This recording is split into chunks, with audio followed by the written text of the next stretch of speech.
Welcome back now. South African Airways, 5,000 plus employees have been informed that the company is restructuring. It's estimated that more than 900 people may lose their jobs. I mean, that amounts to about a fifth of the staff there. The airline has incurred over 28 billion rand in losses over the past 13 years, cumulative losses, that is. But why should the workers have to pay for that? Well, joining me live from Cape Town, on Skype rather, to discuss this is Guy Leitch, the editor of SAA Flyer magazine. Guy, good morning and thank you very much. Are these job losses, avoidable? The workforce may be cut by almost a fifth.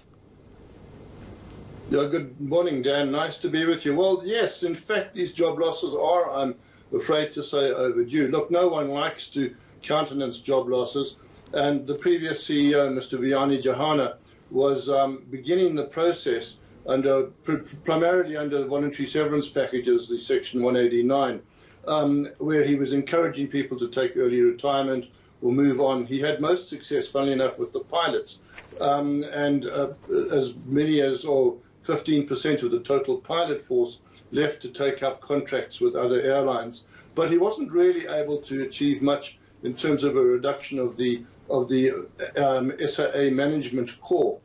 And the reason this is necessary is because the airline is shrinking. The airline has cut its route network by approximately 20%.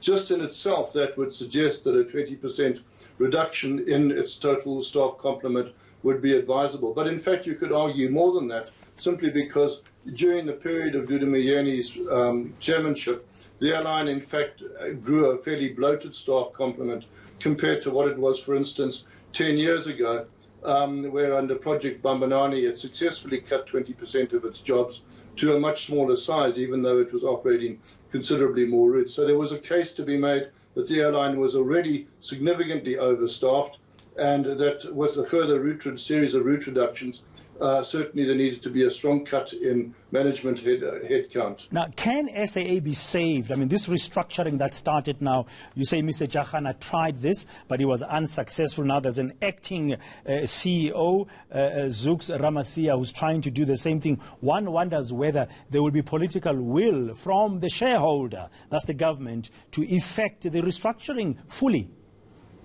I think that is the absolute key question here, Dan. And I think that we're seeing promising signs that there may indeed be the political will now under Minister Pravin Gordhan. Previously, there was just seemed to be no support for the political cost that these sort of job cuts would entail. Now, under Tito Mboweni, saying that actually he would like to get rid of SAA and especially SA Express just entirely. I think, and having Pravin Gordhan as the Minister of SOE, I think there's a lot more will to be able to implement these sort of job cuts. Now, is it still viable to get that equity partner or commercialize SAA or sell it? The answer is not at the moment. So those organizations that have pretty much put a lot of pressure on SAA to immediately find a strategic equity partner are probably being premature, but they needed to find some way to pressurize the management of SAA, the directors of SAA, to make the necessary painful changes. The fact of the matter is that the airline is still losing money hand over fist. It's losing about 5 or 6 billion rand a year at this stage. We haven't seen its financials. They are late yet again. But it's not sustainable as it is. The problem is it in any sort of condition to sell any sort of shares to anyone else? And the answer is almost certainly not. Two things would need to happen. Firstly, this massive debt of approximately 30 billion rand would have to be paid down.